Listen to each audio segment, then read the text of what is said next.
4 horas da manhã bate o relógio. A noite foi sem que eu pudesse adormecer.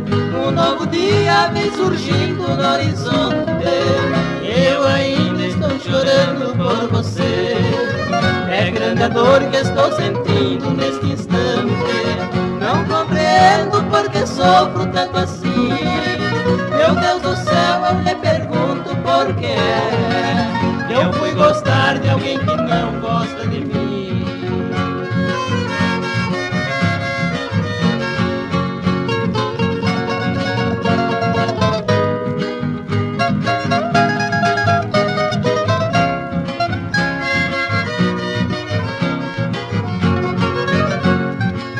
Neste tormento eu vou seguindo meu caminho, sempre sozinho, sem saber nem o que faço. Quando à tardinha o sol se esconde, então eu choro, só de lembrar que você vive em outros braços.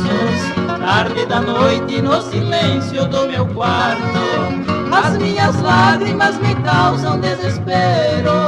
Choro baixinho, sufocando minha mágoa, enxugo o pranto na fronha do travesseiro.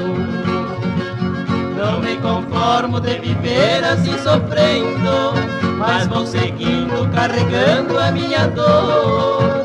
O meu destino é padecer eternamente, porque não posso esquecer meu grande amor.